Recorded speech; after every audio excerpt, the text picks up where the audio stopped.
Hello. आज हम लोग क्वेश्चन नंबर 1.4 कर रहे हैं। अच्छा क्वेश्चन है और इस क्वेश्चन में कुछ ज़्यादा लिखना वगना नहीं, सिर्फ ये समझने का क्वेश्चन है। क्वेश्चन क्या कहता है, देखिए, किसी वस्तु का वैद्युत आवेश क्वांटीकृत है। इस प्रकथन का क्या तात्पर्य है? पहली बात तो ये है। दूसरा, स्थूल अथवा बड़े पैमाने पर आवेशों के व्यवहार करते समय हम वैद्युत आवेश के क्वांटीकरण की उपेक्षा, क्वांटीकरण है ना, ये गलत शब्द है, क्वांटीकरण की उपेक्षा कैसे कर सकते हैं?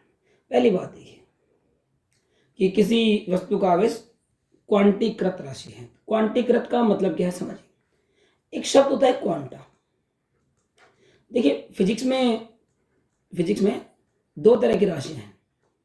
कुछ राशियां ऐसी हैं जिनका जो वितरण होता है वो सतत होता है। सतत का क्या मतलब है? लगातार। लगातार मतलब जैसे कि मान लीजिए किसी वस्तु का तापमान बढ़ रहा है, तो किसी वस्तु का अगर तापमान बढ़ेगा तो वो जीरो से लेके, जैसे मान लीजिए उसका तापमान 0 से लेके 10 डिग्री तक होता है, तो 0 से लेके 10 डिग्री सेल्सियस के बीच में अनंत मान है जिनको अपन लिख सकते हैं 0, 0.1, 0.2, या फिर अपन लिख सकते हैं 0, 0.1, 0, 0.2। ऐसे धीरे धीरे धीरे तापमान बढ़ता जाता है। तो ये इस तरह जो तापमान में वृद्धि हो रही है इसको अपन बोलते हैं सतत। क्या बोलते हैं? सतत। इसीलिए जो अगर आप किसी वस्तु को आप उष्मा दे रहे हैं और उसके तापमान और समय के बीच में ग्राफ खींचें तो आपको इस तरह का ग्राफ मिलना चाहिए। अगर आप उसको उष्मा दे रहे हैं तो कि आप धीरे धीरे लगातार तापमान देते रहेंगे, उस समय के साथ साथ धीरे धीरे तापमान बढ़ता रहेगा, आप उसको उष्मा देते रहेंगे। या फिर मैं ऐसे दिखा दूँ, उष्मा और तापमान के बीच में इस तरह के अगर कहीं पर ग्राफ आते हैं या फिर कोई राशि इस तरीके जो लगातार बढ़ती है, लगातार, उसको अपन बोलते हैं सतत। दूसरी एक और तरह की राशि है फिजिक्स में जिसको अपन बोलते हैं विविक्त, डिस्क्रीट बोलते हैं। विविक्त का मतलब समझिए क्या है। अगर कोई राशि ऐसी है तो वो जब इंक्रीज होती है, बढ़ती है या घटती है, तो वो लगातार नहीं होती। वो एक स्टेप के बाद उसका अचानक बहुत सारा मान आता है या फिक्स एक मान है जो आता है, उसमें कुछ बीच की संभावना ही नहीं होती। किस तरीके से समझिए इस बात को, अब आएगी आपको समझ में। हम आवेश की बात करते हैं। मान लेते हैं हमारे पास ये कोई एक बॉडी है, ये कोई वस्तु है। इस वस्तु को हमने कहीं से रगड़ा या कुछ भी किया, हमने इसको आवेशित किया। अब आवेश के लिए अपने को पता है आवेश कब आता है, जब कोई वस्तु इलेक्ट्रॉन का आदान प्रदान करती है। मान लीजिए इस वस्तु के ऊपर एक इलेक्ट्रॉन आ जाता है और मैं आपसे पूछता हूं कि बताइए इस वस्तु का आवेश कितना होगा, तो आपका जवाब होगा इस वस्तु का आवेश होगा साहब 1 इलेक्ट्रॉन के बराबर, जो कि है 1.6 इंटू 10⁻⁹ कूलम। और देखिए मान लीजिए अब इसको और आवेश देते हैं तो अगली कंडीशन क्या हो सकती है, इसके ऊपर कितने इलेक्ट्रॉन आ जाए, पहले एक, बाद में कितने, 2। अगर इस वस्तु के ऊपर 2 इलेक्ट्रॉन आ जाते हैं तो आवेश होगा 2 इलेक्ट्रॉन के बराबर, जो कि है अपने पास 2 इंटू 1.6 इंटू 10⁻⁹ कूलम, यानी कि 3.2 इंटू 10⁻⁹ कूलम। ऐसे आएगा। और करेंगे तो 3 इलेक्ट्रॉन, 4 इलेक्ट्रॉन, 5 इलेक्ट्रॉन, है ना। यानी आवेश कैसे आ रहा है, 1 इलेक्ट्रॉन, 2 इलेक्ट्रॉन, 3 इलेक्ट्रॉन के बराबर, 4 इलेक्ट्रॉन के बराबर, ऐसे सिस्टम चलता हुआ जा रहा है। अब आप मेरे को एक बात बताइए, क्या इस वस्तु के ऊपर बीच में कोई ऐसी कंडीशन आती है कि इस वस्तु पर जो आवेश है वो 1.5 इलेक्ट्रॉन के बराबर हो जाए, या मान लीजिए 2.5 इलेक्ट्रॉन के बराबर हो जाए, इन दोनों के बीच में कोई ऐसी कंडीशन आए, या मान लीजिए इस वस्तु का जो आवेश है वो 1.25 इलेक्ट्रॉन के आवेश के बराबर हो जाए, ठीक, 1 से 1/4 इलेक्ट्रॉन के बराबर।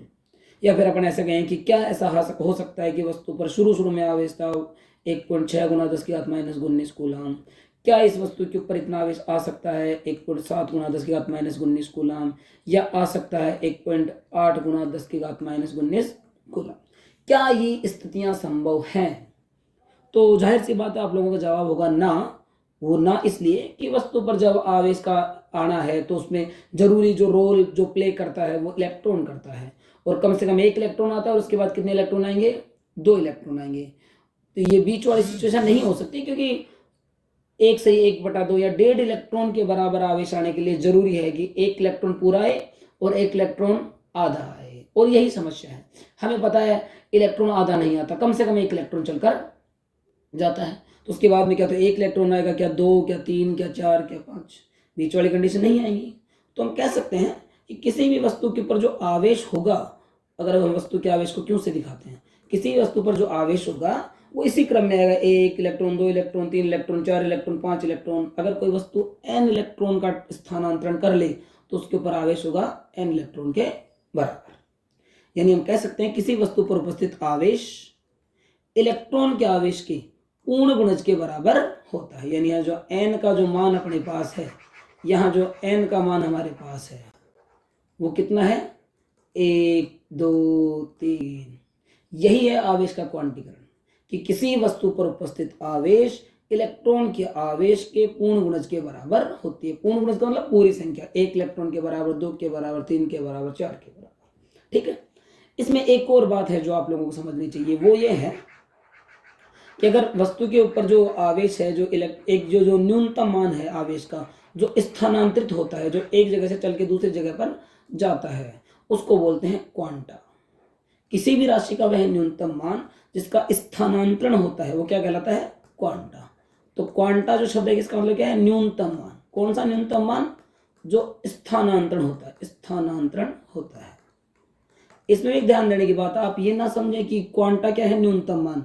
न्यूनतम मान वो नहीं जो रहता है, न्यूनतम मान वो है जो एक जगह से चल के दूसरी जगह तक जाता है ना, ये ध्यान देने की बात है। तो क्वांटा क्या है, किसी वस्तु का वह न्यूनतम मान जिसका स्थानांतरण होता है, या किसी राशि का वह न्यूनतम मान जिसका स्थानांतरण होता है, वो क्वांटा है। ठीक है। तो आपसे ये भी क्वेश्चन पूछा जा सकता है कि आवेश का क्वांटा कितना है, तो बताइए आवेश का कितना कम से कम न्यूनतम मान है जिसका स्थानांतरण होता है। तो मेरे ख्याल से आपका जवाब होगा 1.6 × 10⁻⁻19 कूलम।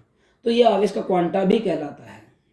अच्छा, क्या आवेश का इससे कम मान नहीं होता, तो क्वार्क कण, ऐसे कण होते हैं क्वार्क कण जिनका आवेश इलेक्ट्रॉन का आवेश से कम होता है, फिर भी आवेश का क्वांटा यही रहेगा, क्योंकि वो सिर्फ होते हैं। लेकिन जब स्थानांतरण का नंबर आता है, स्थानांतरण की बारी आती है, तो कभी भी एक क्वार्क कण एक जगह से दूसरी जगह तक नहीं जाते, कम से कम 3 क्वार्क कण जाते हैं। और 3 क्वार्क कण या 2 क्वार्क कण, इनका आवेश मिलाकर 1 इलेक्ट्रॉन के आवेश के बराबर ही हो जाता है। तो यहाँ से दो बड़ी दिलचस्प बातें निकल कर आती हैं। पहली बात क्या, कि क्या इलेक्ट्रॉन से कम आवेश होता है, तो जवाब है हाँ होता है। इलेक्ट्रॉन से कम आवेश क्वार्क कणों का होता है, क्वार्क कणों का आवेश होता है इलेक्ट्रॉन से कम। लेकिन फिर दूसरी बात, आवेश का क्वांटा क्या है, तो हम कहेंगे आवेश का क्वांटा तो इलेक्ट्रॉन के आवेश के बराबर ही है, 1.6 × 10⁻⁻19 कूलम। क्योंकि क्वांटा होता है स्थानांतरण होने वाली न्यूनतम वैल्यू, मिनिमम मान। तो मिनिमम वैल्यू या मिनिमम जो मान है, न्यूनतम जो मान है, वो यही है। ठीक है, इसको मैंने लिख दिया आगे। इस चीज को आप ऐसे लिखेंगे, किसी वस्तु पर उपस्थित आवेश इलेक्ट्रॉन के आवेश का पूर्ण गुणज होता है, अर्थात Q ± Ne। यहाँ प्लस हमें ये बताता है कि भाई वस्तु ने इलेक्ट्रॉन दान किए इसलिए धन आवेश आया है, और माइनस बताता है वस्तु ने इलेक्ट्रॉन ग्रहण किए हैं। अगली बात ये बड़ी मजेदार है। अगला कह रहा है स्थूल, मतलब बड़े लेवल पे बात करें, स्थूल अथवा बड़े पैमाने पर वैद्युत आवेश के व्यवहार करते समय हम वैद्युत आवेश की क्वांटीकरण की उपेक्षा कर सकते हैं, क्यों?